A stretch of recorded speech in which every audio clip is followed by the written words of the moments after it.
Bienvenidos a este programa especial de una serie de 3 con motivo de la presentación a Mérida del bloque constitucional venezolano. El pasado viernes 15 de enero de 2016 y a casa llena en las instalaciones de la Cámara de Comercio e Industria del Estado Mérida, el doctor Román Duque Corredor disertó sobre el bloque constitucional venezolano y especialmente sobre el triunfo sorpresivo para todos de la mayoría calificada de la oposición ante la Asamblea Nacional, así como la decisión política de su junta directiva de aceptar la desincorporación de 3 diputados electos por el Estado Amazonas de esta bancada de oposición. Espero sea de su interés. Me decía mi padre, cuando vaya a hablar en público, tenga presente 3 cosas. Primero, hable de pie para que todo el mundo lo vea. Segundo, hable fuerte para que todo el mundo lo oiga. Y tercero, hable breve para que todo el mundo se lo agradezca.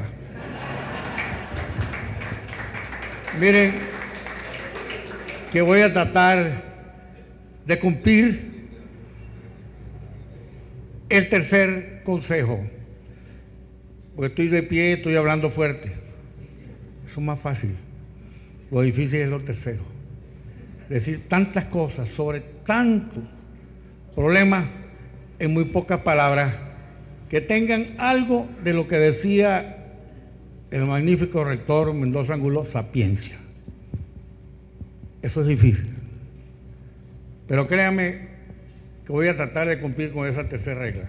Venimos porque estamos inquietos, porque ustedes también están inquietos. ¿Y por qué razón? Decía el rector Mendoza, porque nos preguntamos por qué esto, por qué otra cosa. Pero la inquietud no es por qué esto, por todas estas cosas, sino qué pasa y qué pasará. Lo que nos preocupa es el futuro. Y esa es nuestra inquietud. Ahora ha surgido en la ciencia jurídica una rama nueva, la predicción jurídica, el saber el futuro, que hoy día las universidades tienen que comenzar a preparar a los estudiantes de Derecho cómo prever lo que va a suceder. Cuando se trata del mundo de las leyes es más difícil saber lo que va a suceder. Quizás en ciencias exactas, ciencias naturales, por causa y efecto es más fácil saber qué va a suceder. Pero en la ciencia jurídica, cuando a veces las causas son efectos y los efectos son las causas, ciertamente que es imposible definir el futuro. Pero vamos a tratar de hacer un poco de predictivación jurídica. Vamos a partir de qué sucede. Yo me atreví a ir delante de los médicos que están aquí y utilizar una terminología jurídica. La Constitución está en una enfermedad terminal. ¿Cuál es el diagnóstico de esa patología? ¿Cuál es el carcinoma? El tumor es la pérdida de la conciencia democrática. Eso es lo que está llevando a la enfermedad terminal de la Constitución. Que si no se advierten y no se levantan voces que así lo digan, pues ciertamente llegará al final. ¿Y qué es tener conciencia democrática? Respeto por la voluntad popular. La fuente del poder es la soberanía popular, y la soberanía popular se ejerce por el sufragio y por otros mecanismos de participación ciudadana. Tener conciencia democrática es respetar la independencia de los poderes públicos. Cuando en una república el poder se desconcentra en diferentes ramas para que ninguna ejerza todo el poder. Y tercera, aspecto de la conciencia democrática es la supremacía de la Constitución. La regla de oro. Cuando no se respetan estos 3 elementos, se pierde la conciencia democrática y comienza el cáncer a corcomer la Constitución. Y por lo tanto, el sistema político, que el pueblo venezolano en 1999 dijo que se promulgaba la Constitución con el propósito de crear una sociedad democrática. Dice el preámbulo, no un Estado democrático, una sociedad y para ese Estado democrático creó un modelo jurídico-político que es el Estado democrático, social, de derecho y de justicia. Ningún otro tipo de Estado. Un Estado donde cabemos todos, donde todos podemos decir algo. De manera que cuando se afectan estos factores, la Constitución comienza a morirse. Vamos a examinar un poco lo que ha sucedido. Yo no voy a insistir mucho, aquí se habló mejor de lo que yo pueda decir antes, por el doctor Moisés Troconi y por la doctora Sosa. En primer lugar, ¿qué sucedió? El 6 de diciembre sucedió algo inaudito para gobierno y oposición. La oposición sacó casi el 80% de los votos y sacó 112 diputados. Es decir, sacó la mayoría más calificada de la Constitución, 2/3 partes.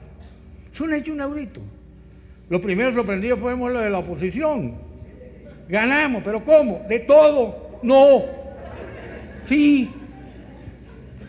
¿Sacamos cuántos diputados? 112, no puede ser.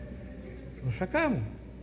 Y eso tiene un significado, que el electorado quiso no solamente renovar la Asamblea Nacional, sino que se iniciara un cambio político, comenzando por el respeto y la garantía de la conciencia democrática. Segundo hecho, la Junta Electoral del Estado de Amazonas proclamó los diputados por lista y el diputado nominal de Amazonas. Y el Consejo Nacional Electoral, no la Junta Electoral de Amazonas, proclamó a representantes indígenas de la región sur del país, que fue elegido por los votos de Amazonas y de Apure. No solo por los votos de Amazonas. Otro hecho. Otra realidad. El gobierno tenía el control de la Asamblea Nacional y lo perdió. Eso es un hecho político. El pueblo votó contundentemente para un cambio político. Y el gobierno tuvo que aceptar que perdió la Asamblea Nacional. E inclusive perdió no solo porque la oposición no obtuvo la mayoría simple de 85 diputados, o la 3/5 partes de 100, no, las 2/3 partes que se requieren para actos muy importantes de control de la institucionalidad y el manejo de los asuntos públicos. Por lo tanto, el gobierno no puede discutir que la oposición obtuvo la mayoría simple, que le sirve para muchas cosas, ¿eh? Para muchas cosas, porque a veces nos quedamos dentro de una especie de desorientación. Oye, perdimos la mayoría absoluta. Oye, pero con 85 puedes sacar muchas leyes, con 85 puedes interpelar a mucha gente, con 85 puedes hacer muchos procesos de investigación, con 85 puedes aprobar créditos o no aprobar créditos, con 85 puedes aprobar o no aprobar contratos de interés público, con 85 puedes nombrar muchos funcionarios. Hombre, y también el gobierno no discute las 3/5 partes, los 100 diputados, de los 167 que se tienen. De manera, ¿qué le interesaba al gobierno? Que es otro hecho político. Quitarle la mayoría absoluta a la oposición. ¿No es cierto? Porque para ellos la mayoría absoluta es determinante para ese proceso que llaman revolucionario. Porque se le puede, sinceramente, ese proceso detener y frenar. Ahora, ¿dónde está entonces lo político frente a los choques, lo jurídico, a lo cual me voy a referir, que era un poco lo que el rector Mendoza señalaba? La inquietud es el choque de lo político con lo jurídico. A mí no me preocupa el choque de lo político con lo jurídico. Lo que me preocupa es que lo político no respete lo jurídico, que eso evidentemente es lo que nos ocupa dentro de este movimiento que estamos tratando de llevar a cabo. El hecho es que institucionalmente el gobierno no domina el poder legislativo. por primera vez la oposición democrática del país tiene el control de un poder público del Estado, tan importante que el Poder Ejecutivo. Así como el Poder Ejecutivo se elige por votación directa y secreta universal, igualmente la Asamblea Nacional. Y lo que uno tiene que tener en mente es que la oposición domina la Asamblea Nacional, y ese es un hecho político, una ventaja competitiva en la lucha política, en esa competencia de pulso a pulso que comienza a partir del 6 de diciembre.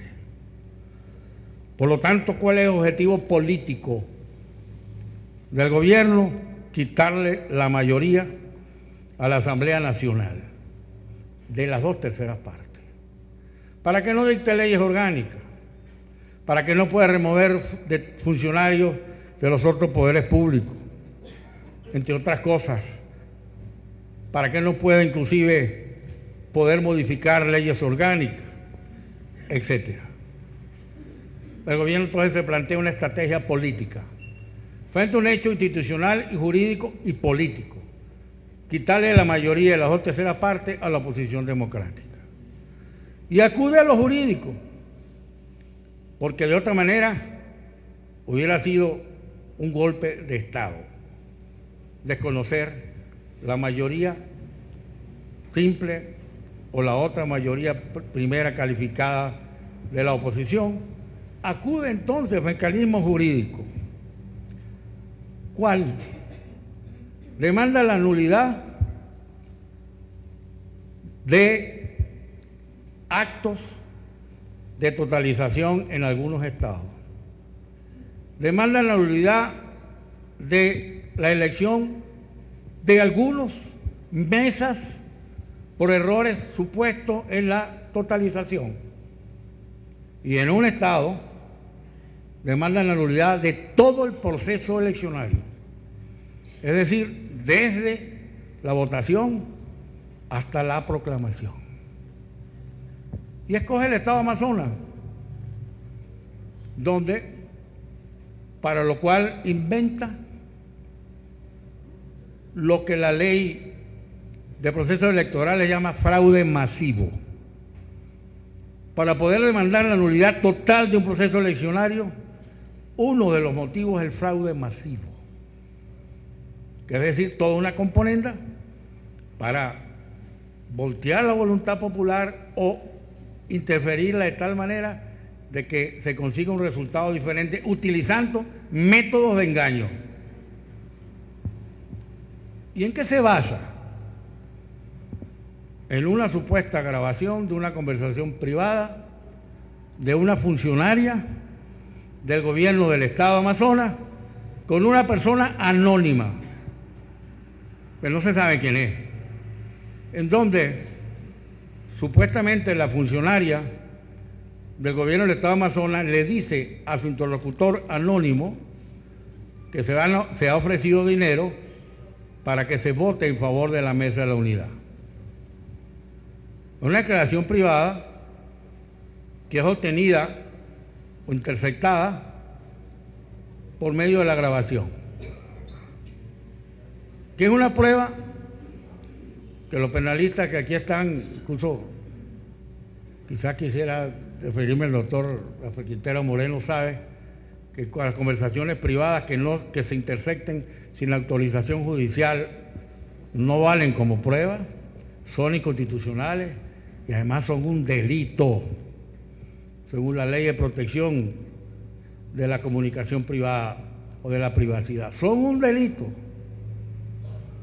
Y esa comunicación, el gobierno lo considera hecho notorio. Hecho notorio no de un hecho, sino una declaración. Y luego de una comunicación donde no se sabe quién es uno de los que conversa. Eso es lo notorio. Y que ciertamente no es un hecho, es un testimonio. Porque hecho notorio es que pasen una grabación, un video donde aparezca un accidente, un cataclismo, una ruptura de algo, un derrumbe. Eso es un hecho notorio que nadie discute. Bueno, acude a eso por los medios oficiales de inteligencia policial ilícitos. Y además dice que se ofrecieron prebendas para que se votara en favor de la oposición. Se pide entonces la nulidad de ¿qué? De todo el proceso. Y se le dice a la sala electoral, mientras tanto, mientras usted decide si todo el proceso es nulo, suspenda acto de votación, totalización y proclamación. Y ya con anterioridad, la Junta Electoral de Amazonas ha proclamado a sus diputados y el Consejo Nacional Electoral ha proclamado el diputado indígena de la zona sur. Sin embargo, se le presenta de esa forma a la sala electoral y esta, la sentencia 260 del 30 de diciembre del año pasado, suspende provisionalmente mientras dure el juicio los actos de votación, totalización y proclamación. No dice de la elección, sino dice, mientras dura el juicio, se suspenden los actos de votación, totalización y proclamación de los diputados elegidos. Si reconoce que están elegidos la sentencia. Lo dice, mientras dure el juicio. ¿Dónde choca entonces? ¿Cuál es la inquietud de lo político con lo jurídico?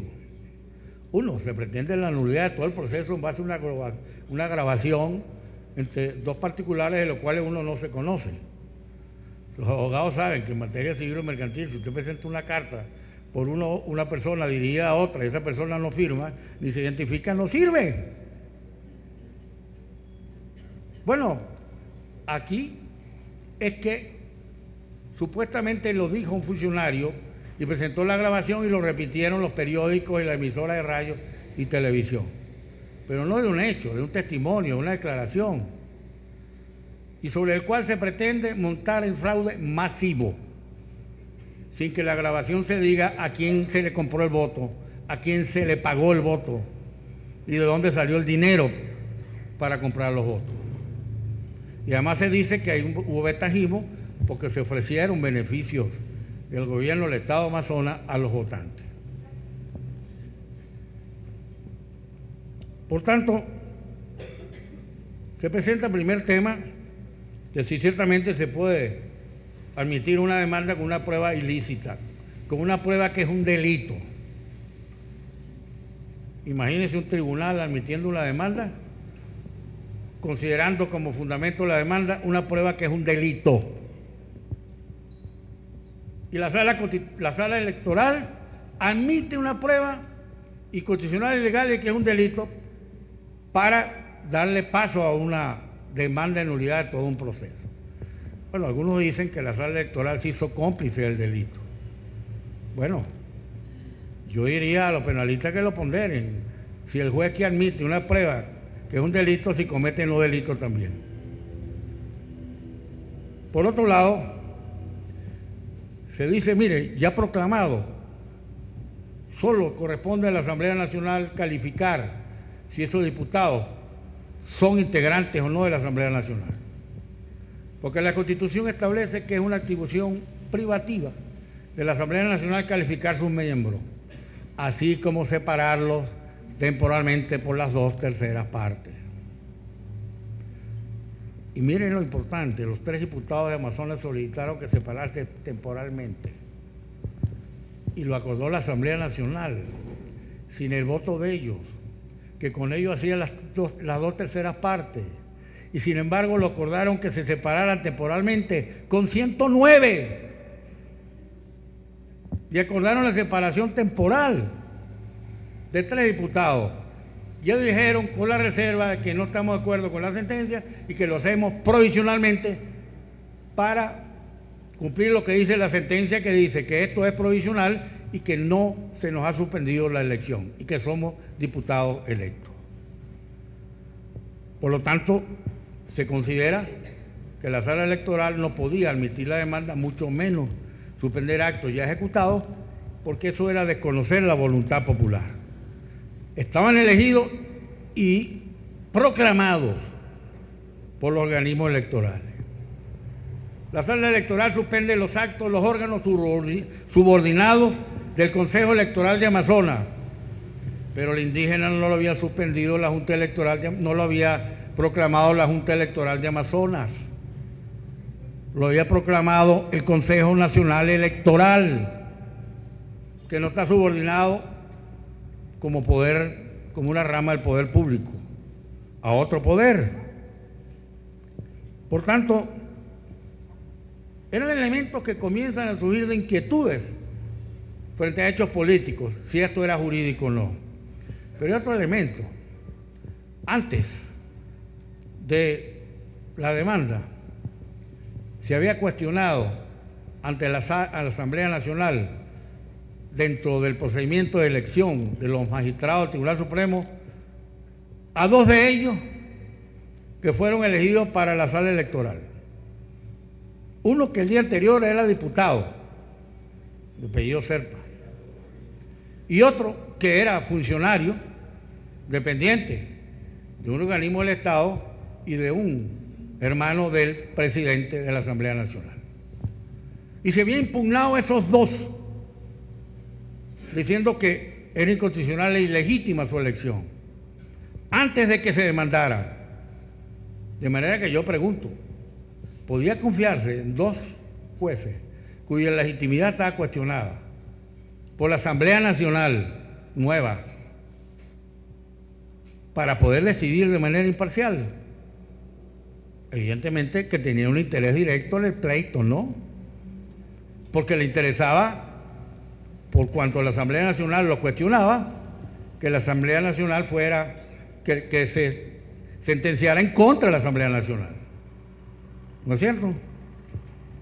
Es decir, si a mí yo tengo un pleito con alguien, yo soy juez, y en un pleito que me llega a mi tribunal, veo que con quien yo tengo problemas tiene intervención en ese pleito, pues mire, yo tengo interés directo en que perjudicarlo, ¿no es cierto? Bueno, uno se pregunta, ¿por qué no cumplieron con el deber que tienen? No porque sean magistrados, sino todo juez de inhibirse en todos los asuntos donde tenga un interés directo, personal, que es un deber legal y es un deber moral, ratificado por el Código de Ética del juez. Otro elemento. Pero hay otro aspecto, que por qué se enfrenta lo político con lo jurídico. La sentencia ordena cumplir algo imposible, suspender algo que ya se había ejecutado. Había que desproclamarlos. Suspendió el acto, no le ordenó al Consejo Nacional Electoral que lo desproclamara. No, suspende el acto de proclamación, que ya se había ejecutado y había salido en las respectivas órganos oficiales del Consejo Nacional Electoral. Y frente a eso que dice lo jurídico, la sentencia cuyo objeto de cumplimiento sea imposible es inejecutable. La sentencia que mande algo imposible de ejecutar es inejecutable. Y nadie está obligado a cumplir algo que no se puede ejecutar. Frente a lo político surge los hechos jurídicos. Bueno, la respuesta política, esto es un reconocimiento, el resultado electoral, una usurpación de la facultad de la Asamblea Nacional, está en juego la independencia de los poderes, del poder legislativo y del poder judicial, porque no hay imparcialidad por parte del poder judicial y además está cuestionada la legitimidad de 2 jueces. Y jurídicamente, cuando concurren a dictar sentencias jueces que no debieron ser llamados a decidir, la sentencia es inexistente. Y a los jueces se les estaba diciendo, usted no son magistrados cuyo nombramiento es legítimo. Por lo tanto, no debieron ser llamados para que juzgaran. Ni siquiera se inhibieron. ¿Qué hace la Asamblea Nacional frente a ese hecho político? También tiene su respuesta jurídica.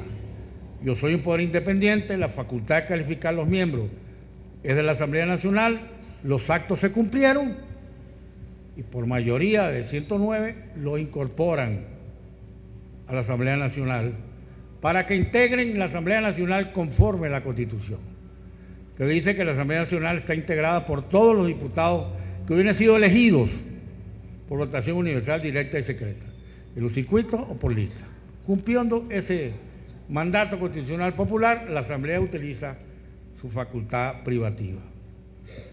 Frente a ese hecho jurídico, evidentemente tiene consecuencias políticas. ¿Qué hace el PSUV? Le hace gobierno. Va a solicitar a la sala electoral declare el desacato de los miembros de la Junta Directiva de la Asamblea Nacional, el desacato de los 3 diputados de Amazonas, y que anule los actos de la Asamblea Nacional, y que declare que la Asamblea Nacional, mientras los tres diputados, está incapacitada para funcionar. Oiga, no solamente que declarar el desacato, sino que anulara los actos que había dictado la Asamblea para incorporarlo, pero ojo, los actos futuros que no habían dictado, actos que no existían. ¿Y a quién se le ocurre declarar la nulidad de actos que puedan dictarse en el futuro? ¿Pero cuáles? Porque hay actos que bastaban con la mayoría simple 85, otros con los actos de las 3/5 partes. Todos, mientras estos tuvieran, y el voto de los otros 163, no valían. Un argumento jurídico, ¿verdad? Frente a un hecho político. Y por tanto, usted puede ponderar ciertamente la calidad de sentencia que estos magistrados, que dicen orgullosamente que asumen la ponencia de manera conjunta y sentencian por unanimidad. Mire, mejor ejemplo de la confesión pública de error inexcusable es este, que ya lo tengo en la agenda para enseñarse a mis alumnos, de error inexcusable, porque lo absurdo nunca puede ser admitido, por más causa que se diga. ¿Qué hace la sala electoral? Declara el desacato a los 3 directivos de la Junta Directiva de la Asamblea Nacional sin notificarle el cargo que se le había hecho. Y también declara el desacato a los 3 diputados sin notificarle el cargo que se le había hecho y sin abrir procedimiento alguno para que los supuestamente imputados en desacato se defendieran. Eso lo dicta la sala electoral. Pero la sala electoral dice que la Asamblea Nacional, mientras estén los 3, está incapacitada para ejercer sus funciones. ¿Qué hace el gobierno? Bueno, ¿y a dónde va a presentar el presidente su mensaje? ¿Dónde? ¿Y qué hace entonces el abogado del Estado, el procurador del Estado, de la República? Va a la sala constitucional, oigan esto, a pedirle a la sala constitucional que declare que la Asamblea Nacional incurrió en omisión inconstitucional y que dicte las medidas que crea conveniente para que el presidente pueda presentar su mensaje. Viene dentro del juego político, y como decía alguien, la política es un arte de saber tomar la decisión a tiempo y de medir cuáles son los efectos inmediatos y también de ponderar cuáles son los peores efectos de las medidas que pueden tomarse. Para mí, inteligentemente, como fue inteligente no incorporar los 3 cuando se fueron a instalar la Asamblea, los 3 diputados voluntariamente solicitan se incorporen, no la Asamblea los incorporó.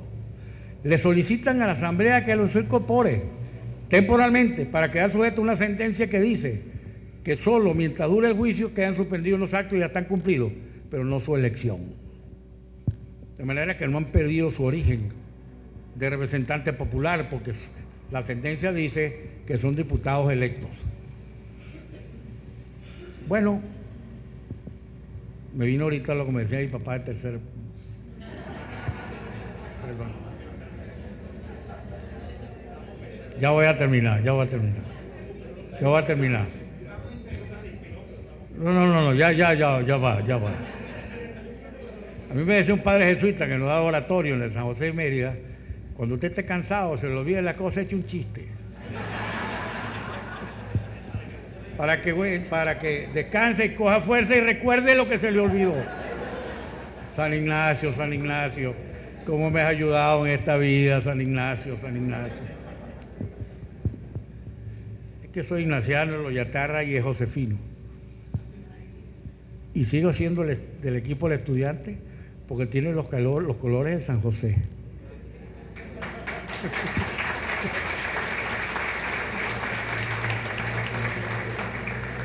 Bueno, ante esta situación tan grave que la Sala Constitucional hubiera declarado que el Poder Legislativo no existía, porque está impedido de actuar como lo dijo la Sala Electoral, y que dijera al presidente venga a presentar mensaje a la Sala Plena o vaya al Parlamento Autónomo Popular a presentar su mensaje. Oye, políticamente hay que destrancar el juego. Yo respeto a los políticos. Lo único que les exijo es que respeten también el derecho. Pero ellos saben jugar política. Y algunos son más avesados que otros. Yo le tengo un gran pavor a los aprendices de política. Porque se piensan que saben de política. Y la experiencia de la política es caminando, llevando golpes y sabiendo cómo jugar el ajedrez político.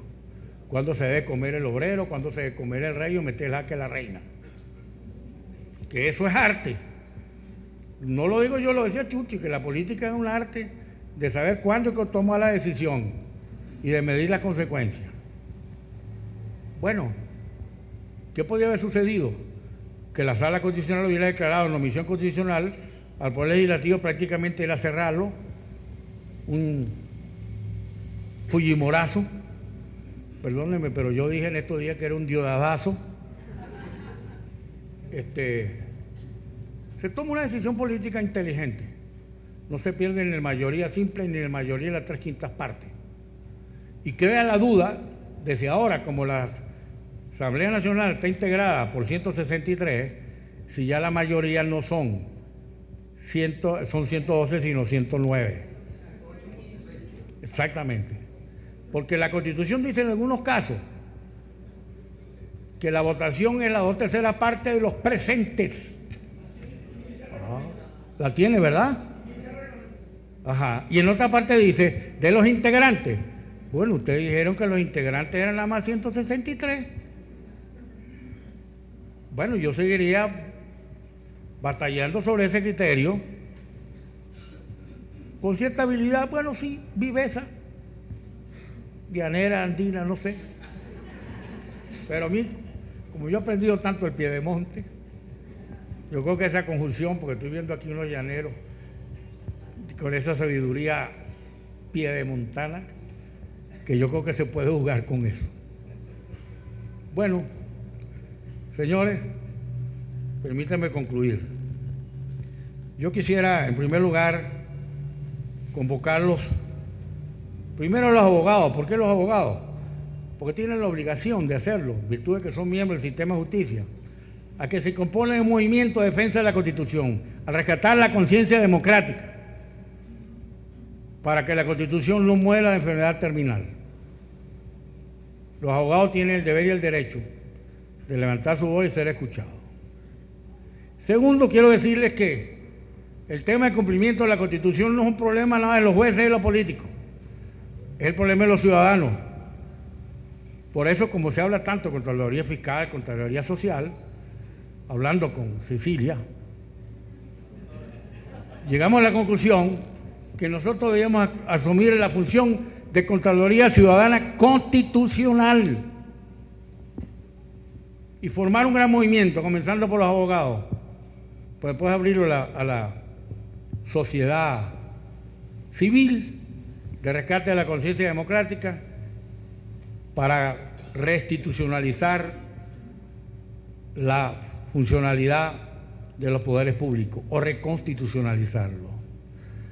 En segundo lugar, que el juego no está ganado, comienza el juego, pero tenemos un poder bajo control. Y esto es una competencia de pulsación. Algunas veces viene para acá, otras veces viene para acá. Lo importante es que mientras el que esté forcejando se sienta apoyado por todos, tiene más fuerza. Y por eso la unidad no se puede destruir.